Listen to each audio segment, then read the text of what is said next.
Bonjour frères et sœurs. Bonjour à tous. Tous ceux qui vont voir la caméra, la vidéo faite par la caméra, tous ceux qui sont en direct aujourd'hui, bonjour à tous. Je vous aime très fort. Vous ne savez pas encore, vous allez l'apprendre.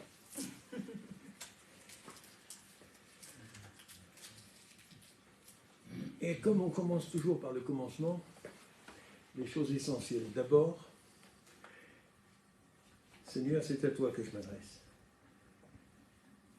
Je te dis merci parce que tu nous as appelés ce matin, les uns et les autres, sur place, ou à distance, ou plus tard, selon ta volonté. Tu nous as appelés à t'écouter, et t'écouter attentivement, fidèlement. Pourquoi? Pour connaître ce que tu attends de nous, ce que tu as pour nous. Pour connaître, mais aussi pour comprendre, pour appliquer, pour mettre en pratique.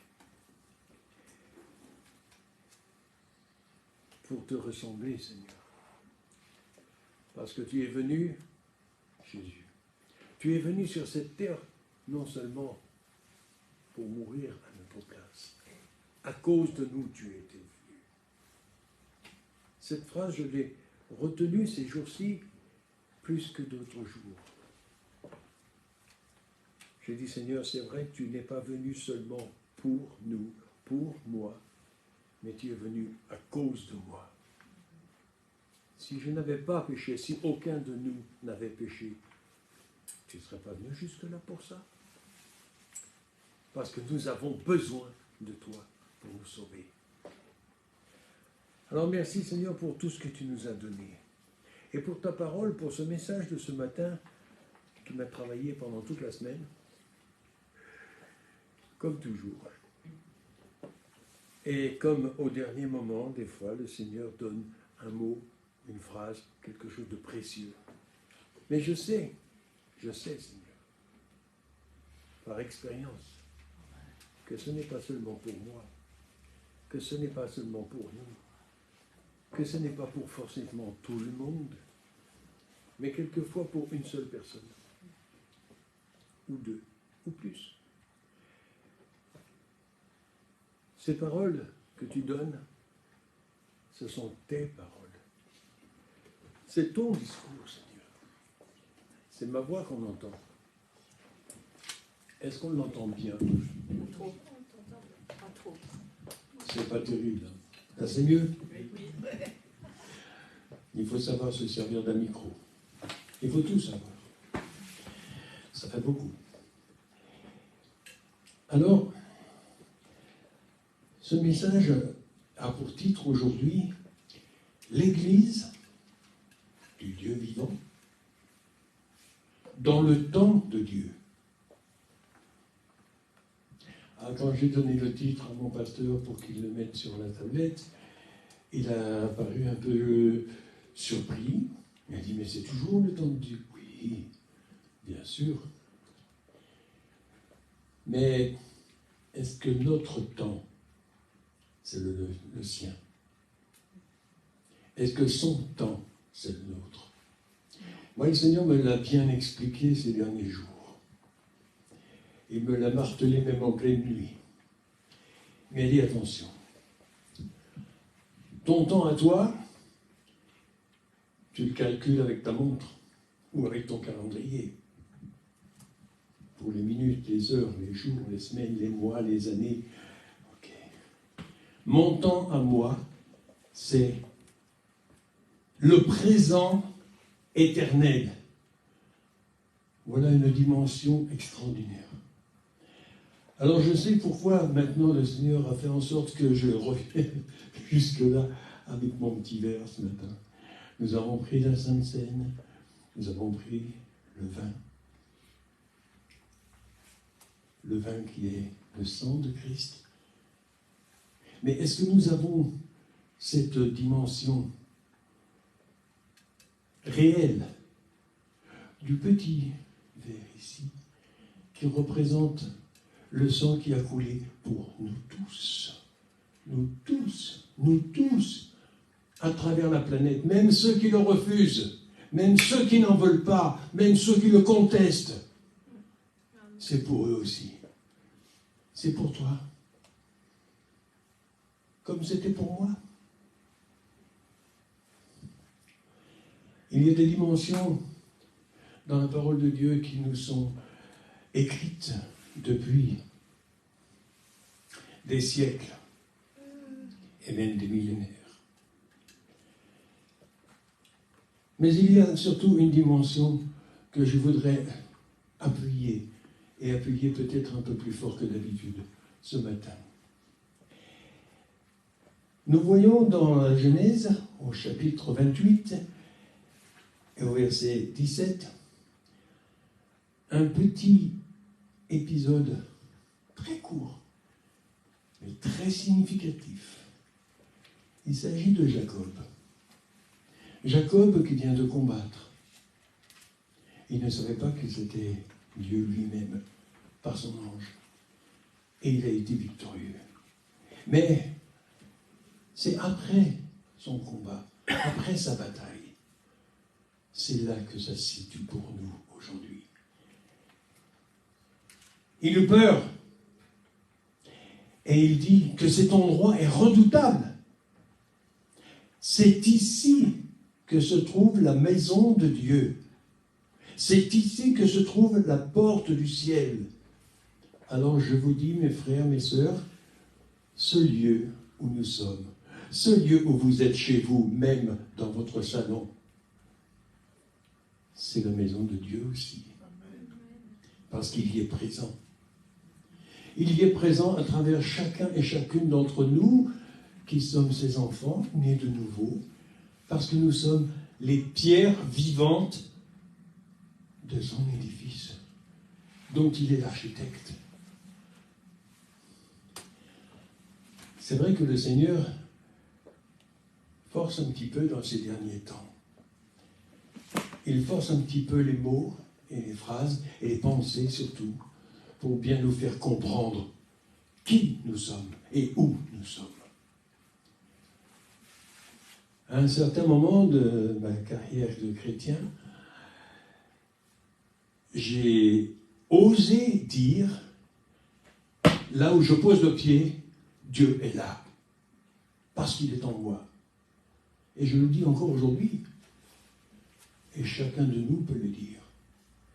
Chacun de nous, s'il est vraiment en Christ, et Christ en lui, et si Jésus est vraiment non seulement le Sauveur, mais aussi le Seigneur, le Maître à bord. Alors, à partir de là, nous pouvons tous dire, là où j'ai posé le pied, je sais que Dieu est là. Il est partout. Il nous suit. Il nous écoute. Il nous entend. Il nous exauce. Il nous connaît. Il nous comprend. Puissions-nous lui ressembler aussi dans ce domaine-là. Qu'entre nous, nous nous comprenions, que nous aimions. Aimez-vous les uns les autres, a-t-il dit. Il savait ce qu'il disait. Un peu plus loin, à travers la parole de l'apôtre Paul, il dit « supportez-vous les uns les autres ». Supportez-vous, portez-vous les uns les autres. Alors, il savait ce qu'il disait parce qu'il savait qu'on n'est pas tous très supportables.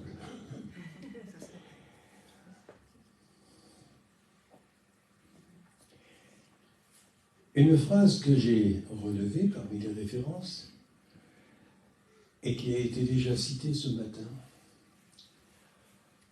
c'est Jésus qui parle.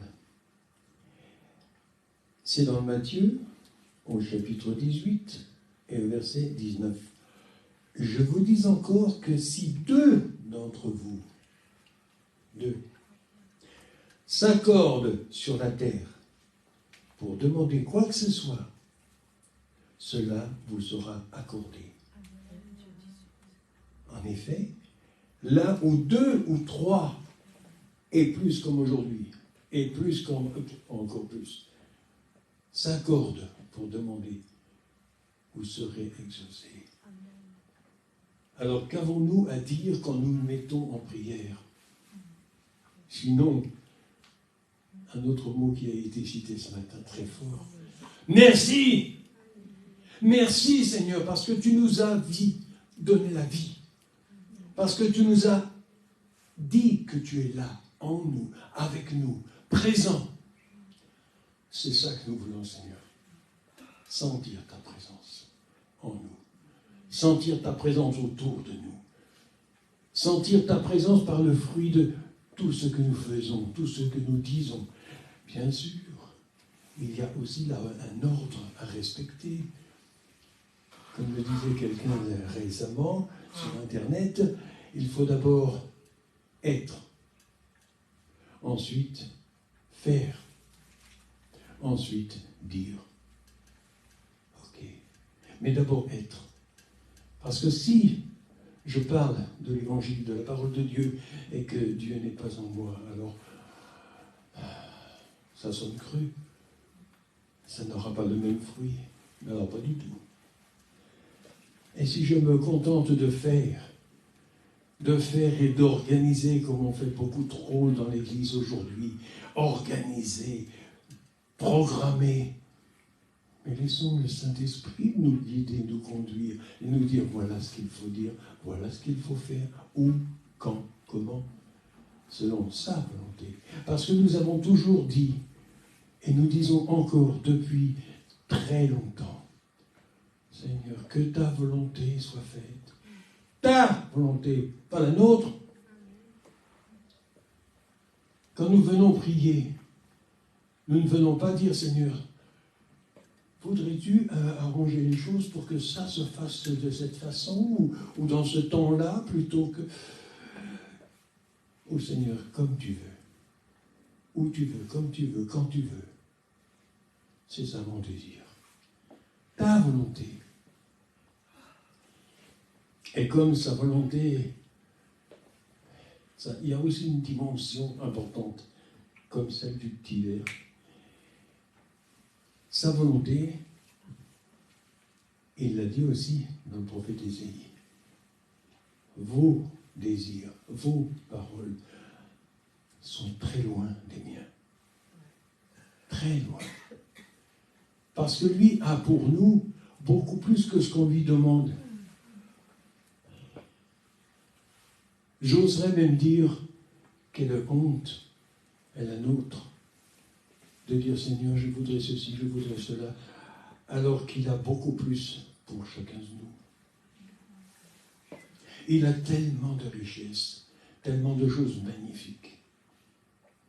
Et nous osons parler de richesses en ne pensant qu'aux richesses matérielles, alors qu'il a des richesses spirituelles qu'il nous a déjà accordées. Il nous le dit dans sa parole.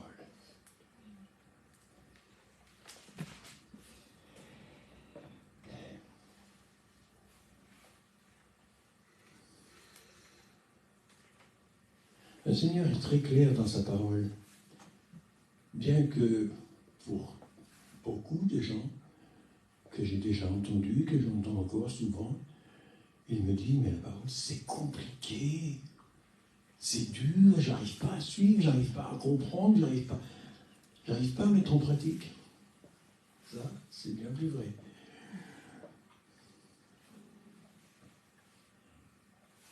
Alors, un des commandements que Dieu nous donne, à travers les uns les autres aussi, il peut nous le donner aussi à d'autres personnes, à travers chacun de nous.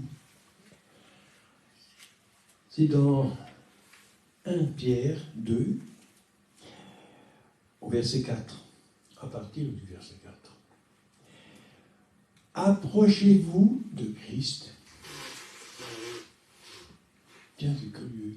J'ai dit ces derniers temps que pour moi, la foi, la vie de foi, c'est une vie de fidélité, d'obéissance et d'intimité. D'intimité avec le Père, à travers le Fils. Et avec le Fils aussi, bien sûr. Et intimité avec le Saint-Esprit. Laissez le Saint-Esprit agir en vous et vous conduire là où il veut. approchez-vous de Christ, Christ qui est la pierre vivante que les hommes ont rejetée, mais qui devant Dieu est précieuse, la plus importante de toutes les pierres. C'est la première. La pierre angulaire, comme on l'appelle. C'est-à-dire, si on a fait un petit peu d'architecture, on sait qu'on a fait le plan d'une maison et qu'à un angle précis, on a posé une pierre, une première pierre, et que d'après cette pierre, on va orienter l'ensemble de l'édifice. Christ est la pierre angulaire. Et nous sommes, nous, des pierres, mais des pierres précieuses, pas des cailloux, pas des parpaings, des pierres particulières qu'il a taillées et qu'il taille encore jour après jour, qu'il forme. Et quel que soit notre âge, notre temps de conversion et de service dans l'Église, nous sommes toujours en chantier et nous sommes toujours une pierre qu'il est en train de tailler avec une précision. Des fois, il prend un ciseau assez fin, mais il va loin. Ça blesse un peu quelque part. Mais c'est nécessaire pour que nous ayons la taille exacte pour être dans son édifice. Alors, comme je disais, l'Église, dans le temps de Dieu, nous, l'Église, comme on nous appelle aussi, c'est-à-dire les enfants de Dieu, nous avons cette fâcheuse tendance à calculer trop le temps et le matériel. Dieu n'a pas ce genre de calcul. Il ne calcule pas comme nous. Pas du tout. Parce que pour lui, nous en avons la preuve dans sa parole tout entière. Il est dans le temps présent éternel. Quand il dit en Isaïe 53 qu'il est mort, que Jésus est mort, Ésaïe, 1000 ans avant l'arrivée de Jésus, il dit déjà que Jésus vient et qu'il vient pour mourir pour nous, se sacrifier, se donner volontairement pour nous sauver. Alors nous avons déjà une preuve de la dimension de son temps à lui. Et nous savons, quand nous connaissons assez bien la Bible, un petit peu plus que d'autres, nous savons que de toute façon, toutes les paroles qui ont été écrites, elles datent déjà de Abraham et avant encore. Un temps infini, c'est des millénaires, c'est plus des siècles, c'est des millénaires. Et pourtant, ces paroles sont encore actuelles, elles sont encore édifiantes pour chacun de nous aujourd'hui, en 2022.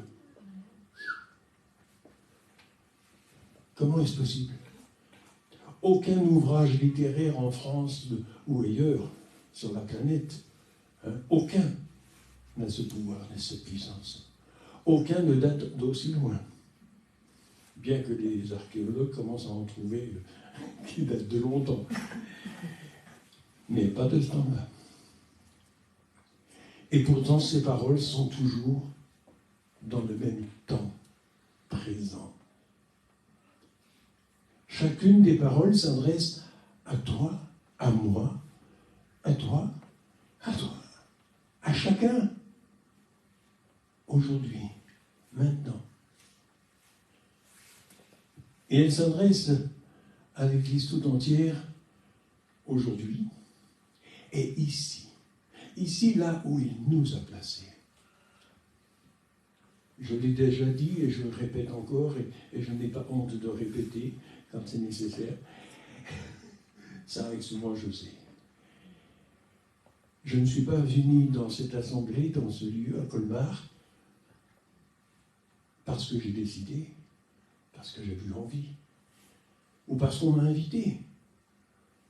Plusieurs m'avaient invité bien avant que j'arrive. J'ai toujours dit non. J'ai dit quand Dieu m'invitera lui, j'irai. Et puis un beau jour, le Seigneur m'a dit stop, ici, c'est bon, tu as fait ton temps, tu as fait ce que j'ai voulu. Maintenant j'ai besoin de toi, là, ici, aujourd'hui, à Colmar. Ça fait de nombreuses années que je suis là et je suis toujours là parce que Dieu me l'a demandé. Je ne sais pas encore quels sont les fruits que je peux avoir à récolter à la fin. Je ne sais pas, mais lui le sait. Il sait pourquoi et il sait comment. Il connaît toutes choses. Il me connaît moi, bien avant que je sois né. Ce n'est qu'à l'âge de 15 ans que j'ai rencontré Jésus sur une petite route de Paris. Je suis parisien, hein. Je n'ai pas fait exprès, excusez-moi. Mais il est toujours là avec moi. Il ne m'a pas lâché d'une semelle. Et sa parole est toujours restée près de moi. Agissante, édifiante. On pourrait comparer la parole à beaucoup de choses. Moi, je la comparerais ce matin à un ciseau. Vous savez, un ciseau. Mais un ciseau à bois ou à pierre. Les sculpteurs, ils ont l'habitude de travailler ça. Les sculpteurs sur bois ou sur pierre. Il faut en éliminer. Il faut en sortir. Il y a beaucoup de choses à transformer. Transformer, ça ne veut pas dire rajouter toujours. C'est quelquefois retirer quelque chose de trop pour atteindre la taille exacte qu'il a prévue. Pour que nous soyons, pour que je sois, pour que tu sois dans son royaume, dans son édifice. Parce que c'est son église, pas la nôtre. Aucun ni aucune d'entre nous ne peut dire c'est mon église. Non, c'est la sienne. Et il nous demande d'y être attentif et fidèle. Attentif à sa parole. Sa parole que nous lisons dans la maison aussi, moi aussi, dans mon bureau, hein, pas de problème. Hein, même des fois dans la chambre, dans mon lit. Hein. Je prends mon portable, c'est plus pratique à lire. Et puis j'en ai beaucoup plus dedans. Hein. On a aujourd'hui des privilèges importants, très utiles. Je sais. On me demandait très souvent, est-ce que tu crois en Dieu? Pourquoi tu crois en Dieu? Qu'est-ce que tu... Je dis, non, je ne crois pas. Tu ne crois pas? Qu'est-ce que tu fais dans une église alors? Je sais. Entre croire et savoir, il y a une frontière aussi. Là aussi, il y a une dimension. Tout est question de dimension dans la parole de Dieu. Et Dieu nous les révèle aujourd'hui, une à une. Quelquefois, ça nous gigote un petit peu. Et je voyais ça comme ça, moi. J'imaginais pas les choses de cette façon. Et le Seigneur, il dit, mais enlève tes lunettes et regarde comme moi je vois. Prends les miennes et regarde comme moi je vois, dans mon regard. Son regard, il est dans la parole. Ah, ça fait du bien. Ça fait du bien de voir les choses comme Dieu les voit. Et pas comme nous on les voit. Pas comme on nous le dit forcément. C'est pour ça que je dis aussi avec insistance, ne venez pas dans une église, celle-ci ou une autre, pour écouter un pasteur, un prophète ou un bishop et compagnie. Non, non, non, non. Venez écouter ce que Dieu a à vous dire, personnellement, à travers ce serviteur ou cette servante, quel qu'il soit. Dieu ne nous a pas donné la capacité d'édicter de nouvelles lois. Il a les siennes. Il nous a dit simplement, va et apporte ma parole. Voilà.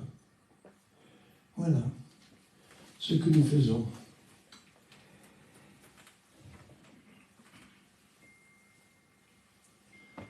Il y a tant de versets dans la parole de Dieu. Tant de versets qui s'appliquent à ce que j'apporte ce matin et que je voudrais pouvoir vous... Mais le temps nous manque.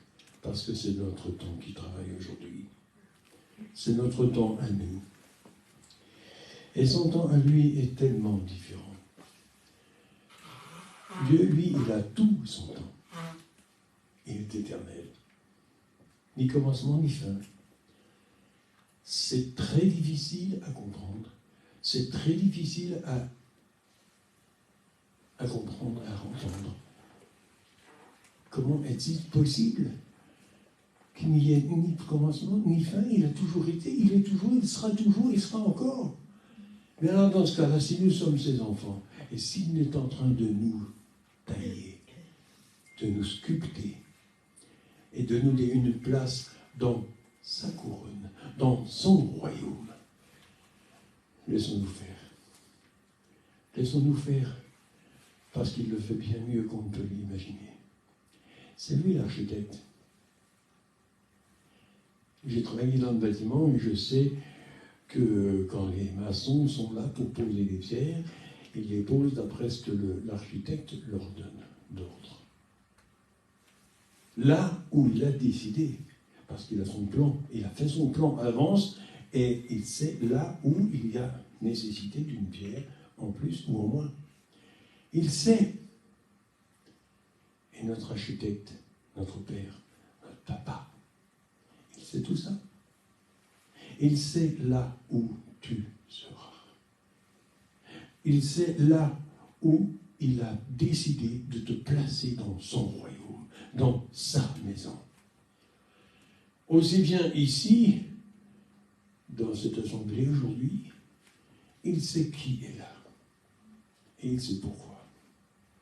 Il connaît aussi tous les absents. Seigneur, bénis-les. Bénis-les, les absents. Tu sais où ils sont actuellement. Et peut-être que certains sont en train d'écouter là, à travers. Pourquoi pas? Bien sûr. Tu peux parler à travers tout. Merci, Seigneur. Dans ta parole, tu nous dis tant de choses précieuses. Est-ce que nous prenons le temps de t'écouter, le temps d'être attentif? Est-ce que nous sommes fidèles? Je ne sais pas pour vous, mais pour moi, quand je viens à l'Assemblée, depuis que j'y viens, mon pasteur peut témoigner, je viens toujours un peu à l'avance, des fois même beaucoup à l'avance, parce que j'ai horreur d'être en retard. Parce que je dis, ça c'est la maison de Dieu. Il m'a appelé à m'y trouver, à y travailler, selon ce qu'il me demande. La vidéo, la prédication, quand il le faut, l'ordinateur, ou quoi que ce soit, d'autres choses, il y a tant de choses à faire. Il y a tant de choses à faire. Et il nous a tous appelés avec un plan précis. Il sait. Et il sait nous le dire. Il sait nous dire ce que nous avons à faire, pourquoi nous sommes là. Il le sait. Il a son plan et il nous demande seulement d'être fidèles. Fidèles au rendez-vous. Fidèles au rendez-vous de se réunir pour prier, pour lui rendre grâce, pour lui rendre gloire, pour écouter sa parole, pour toutes choses à faire, toutes choses à entendre. Il a besoin de nous. Nous avons besoin de lui, bien sûr, certains. Mais il a aussi besoin de nous. Parce qu'un architecte, il a fait son plan, il va construire sa maison, il sait le nombre d'étages, il sait exactement tout ce qu'il va mettre dedans, le gaz, l'électricité, le téléphone et tout le reste, hein, et il sait où il va mettre les fenêtres, pas n'importe où. Il connaît précisément son plan. Et il n'acceptera jamais que l'un de ses ouvriers lui donne des conseils ou des ordres. Parce qu'ils ne sont pas là pour ça. Nous sommes où des ouvriers? Nous ne sommes pas architectes, nous sommes ouvriers. Alors soyons des ouvriers fidèles, attentifs, obéissants. Et encore une fois, notre foi, que notre vie de foi soit celle que Dieu demande, une vie de fidélité, d'obéissance et d'intimité. Plus nous serons proches de Dieu, plus nous nous entendrons sa voix, plus nous la comprendrons, et plus nous serons obéissants et efficaces. Dieu a besoin de nous, nous avons besoin de lui, mais attention, nous avons aussi besoin les uns des autres. Quelle que soit notre place dans l'édifice, quelle que soit notre place dans la maison, dans la construction, quelle que soit notre place dans l'église locale, Dieu a besoin de chacun de nous. Et nous avons besoin les uns des autres. Il y a des tas de choses que je ne sais pas faire, que je n'ai jamais su faire. Mais il y a un ou une, quelque part, qui sait le faire. Seigneur, merci. Merci de l'avoir envoyé. On va pouvoir faire un travail complet, ensemble, dans ta maison. Chacun faisant sa part. Non pas un qui fait pour tout le monde. Ça ne peut pas se faire. Ça va être fatigant. Et puis, il y en a qui seront là que pour consommer. C'est pas bon non plus. Dieu n'aime pas tellement cela. Il n'est pas satisfait. Il a besoin de chacun et chacune d'entre nous pour nous tous, pour son édifice. Si je ne suis qu'une pierre parmi plusieurs pierres d'une colonne, il y a encore plein d'autres colonnes. Mais si je ne suis pas à ma place, il y a quelque chose de travers. Dans l'assemblée que le Seigneur construit lui-même, qu'elle soit ici ou ailleurs, à Colmar, à Paris, à Bourges, je ne sais pas pourquoi,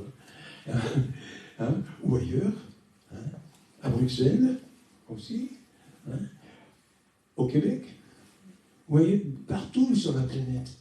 Le Seigneur a besoin de chacun et chacune pour construire son Église. Et son Église, mes frères et mes sœurs, je vous le rappelle, elle est immense. Nous voyons peut-être d'une façon un peu de travers, que dans certains pays il y en a plus, que dans certains pays il y en a moins, que dans certains pays elle commence à s'endormir sèchement. C'est possible. Mais, comme Dieu voit son Église, son édifice, ne disons plus qu'il va revenir bientôt, peut-être, mais que pas tout de suite, pas cette année en tout cas, parce que l'Église n'est pas prête, et c'est faux. Ça, le Seigneur me l'a bien révélé ces jours-ci. C'est faux. Elle est prête. Elle est comme je la veux. Attention. Il peut venir ce soir, il peut venir demain, il peut venir l'année prochaine ou une autre année. Il ne nous a pas dit ni où, ni quand. Où, si, il nous l'a dit, mais pas quand. Ni jour, ni heure. Mais il nous a dit une chose plus précieuse à savoir. Soyons prêts. Mon frère, ma sœur, la seule conclusion que je peux apporter, es-tu prêt? Es-tu prête? Peut-être toi qui vas bientôt te faire baptiser, tu vas entamer, tu vas démarrer quelque chose. Ok? Il y a encore beaucoup de travail, mais peut-être en peu de temps, selon le temps que Dieu a décidé. Tu as pris la bonne décision, la meilleure qui soit. Moi, je l'ai pris, ça fait bientôt 60 ans, plus que 60 ans, 62 maintenant. J'ai jamais regretté. Pourquoi? Eh bien, parce que ce tendre Père et sa parole, ils sont toujours là. J'ai, dans ma famille, des personnes qui m'ont jeté, enfin pratiquement tout le monde, jeté, carrément. J'étais le crétin absolu. En fait, j'étais un chrétien, mais ils n'ont pas compris la différence. Mais il y a quelques années, il me reste une sœur, c'est la seule qui est encore de ce monde, et elle m'a téléphoné, elle m'a dit, écoute, c'est vrai, on t'a jeté, on t'a renié, bousculé, on t'a fait souffrir.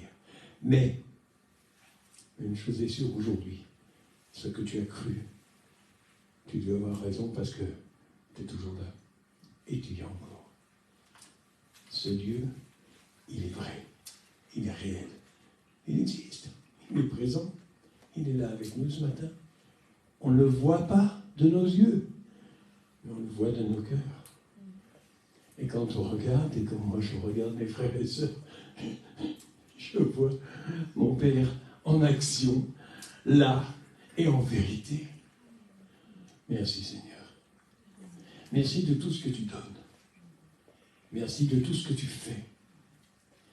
Mais merci surtout de toutes les possibilités que tu nous donnes de dire et de faire ta volonté.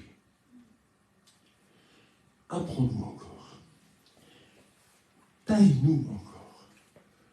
Et si de temps en temps il faut forcer un peu sur le marteau et le ciseau pour enlever un morceau qu'il y a en trop, qui ne correspond pas à ce que tu as prévu, fais-le, Seigneur.